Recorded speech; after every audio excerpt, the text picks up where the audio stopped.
Greg Poling from the Center of Strategic and International Studies, and he's going to talk about a complex thing, and we are even represented in our organizing committee by said organization. So we definitely don't ask our friends at work to talk. So yeah, he's going to talk about the South China Sea. So let's give it up. Thanks. Well, as was just alluded, thanks Paul Franz, also CSIS, for bringing me along. This is one of the more interesting discussions I've gotten to do recently. I don't get to do this much drinking and talking about maps.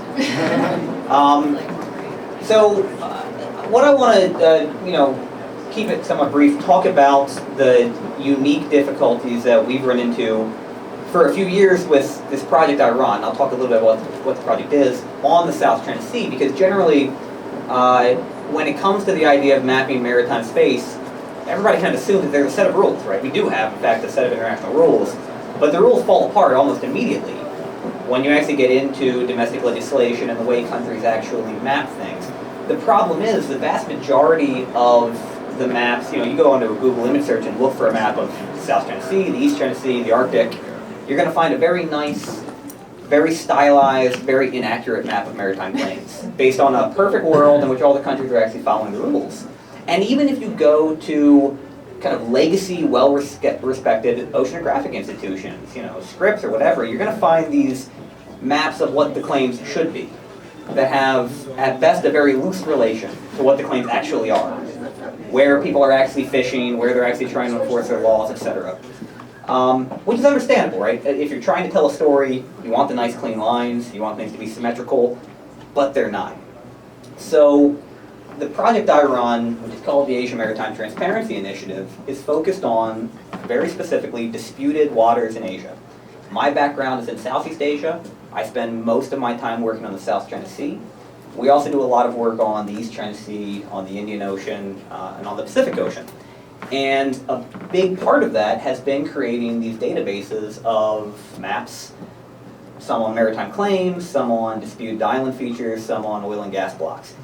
Trying to create the most both comprehensive and also usable for the non-expert set of maps for these issues. And a lot of it has come out of my own frustrations. I've been working this issue for almost a decade now. And when you work on the South China Sea, you almost always find one of two maps. You either find this map, which you see a lot, which is pure fantasy. This map is called, what if everybody followed the rules except China? Right? And so you have the, for those who might be a little familiar with the history here, you have what's called the 9-dash line. China, in 1947, the then Republic of China, just had a bunch of cartographers take some British sailing charts, translate the names into Chinese, and draw a dotted line around them. And here we are, almost a century later, still dealing with this problem, the 9-dash line. And then they take everybody else's claim and say, okay, but everybody else must therefore follow the rules. And so we'll take their coastline, and we'll create an artificial buffer in whatever our preferred GIS system is of 200 nautical miles, which is what the UN Convention on the Law of the Sea says you get, and that's what the South China Sea must look like. Absolutely none of the claims look anything like that. The other map that you get is this. And this map drives me crazy. In 2013, I spent almost a year working on a project whose only purpose was to fix this map. So we dug into the domestic law of all the relevant countries. You're talking about the Philippines, Brunei, Malaysia, Indonesia, Vietnam, and China, and figure out what they actually claim. And what we found is that this map is in most cases just outdated. In some cases, is blatant propaganda.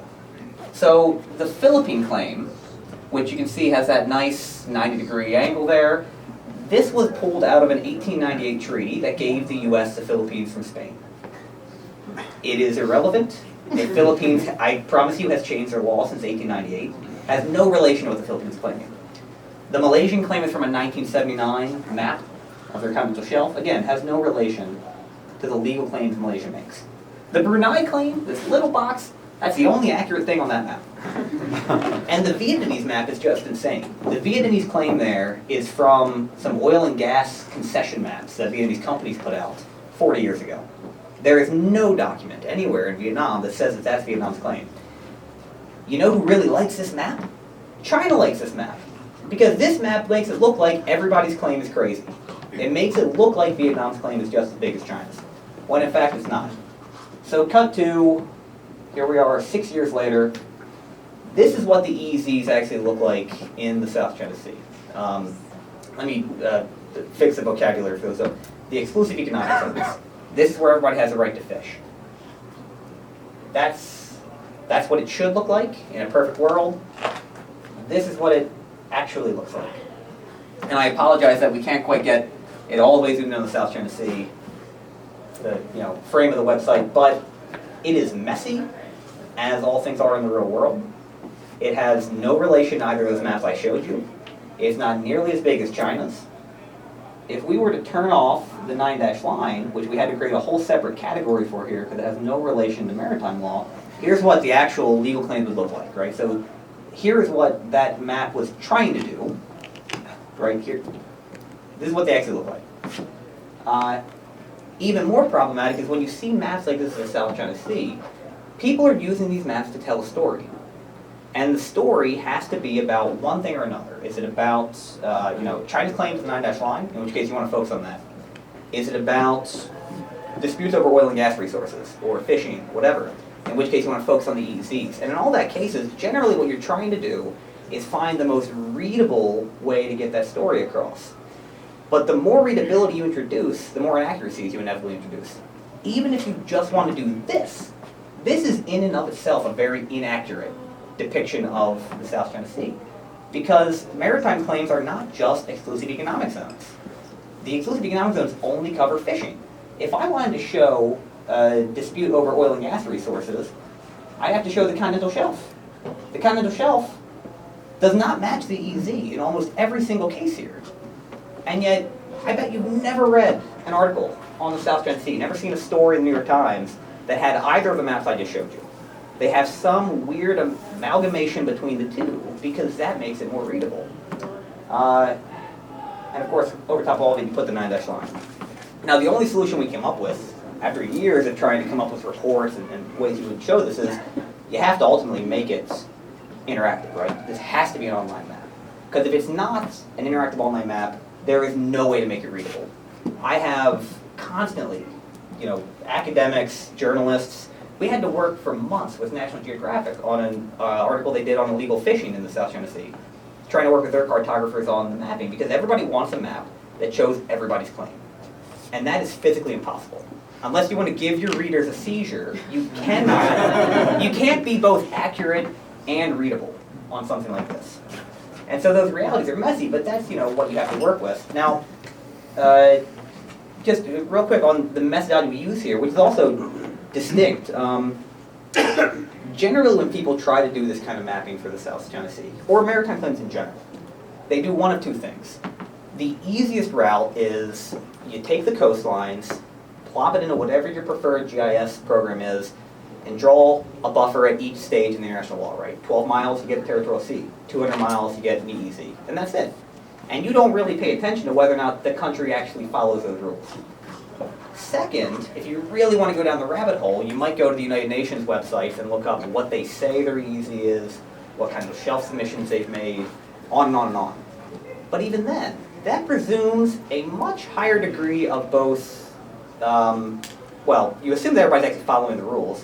You also assume a degree of competency that you don't often see from a lot of government bureaucracies. There are a whole lot of claims in Southeast Asia that are not on, say, UN databases, largely because of bureaucratic inertia. Not because anybody's trying to break the rules, but just because they haven't actually filed them. And so what we try to do on our map is, at any point on this map, if you scroll over a line or click on a line, what you're going to find is, if it is actually linked to a piece of domestic legislation, to a submission to the Commission on Limited Continental Shelf, to some kind of note verbal delivered to the UN, you will get a link to that submission, to that piece of legislation, whatever, that'll show you the coordinates. There is nothing on our map that cannot be recreated.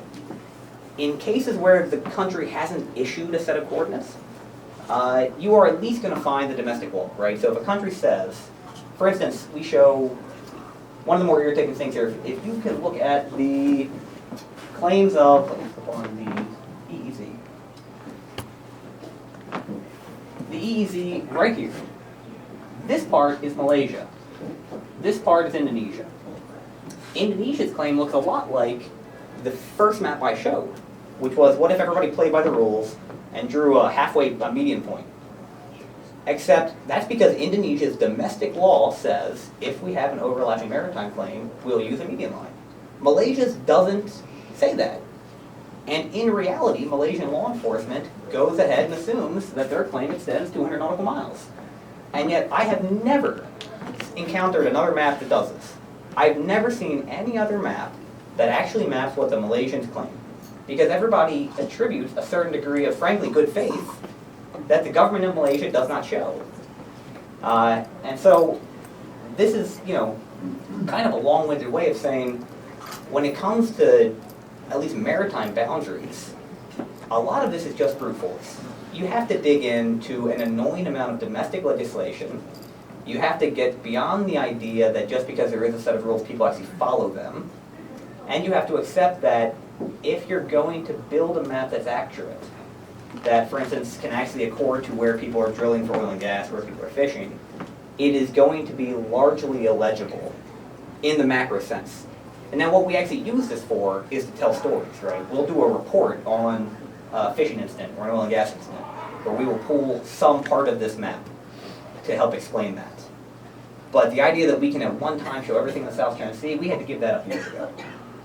I think that's all I've got for now. That work? My first time at the group, so. Get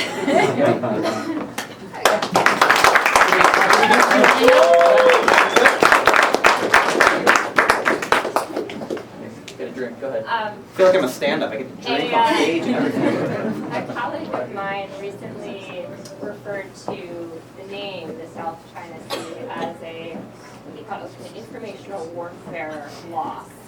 What do you think about that? I get it. Yeah. So we could have theoretically scrubbed the base layer here and given you the ability to name this the South China Sea, the East Sea, the West Philippine Sea, or the North Natuna Sea. Does that actually explain anything to anybody? I think everybody can accept that geographical names carry historical weight, right?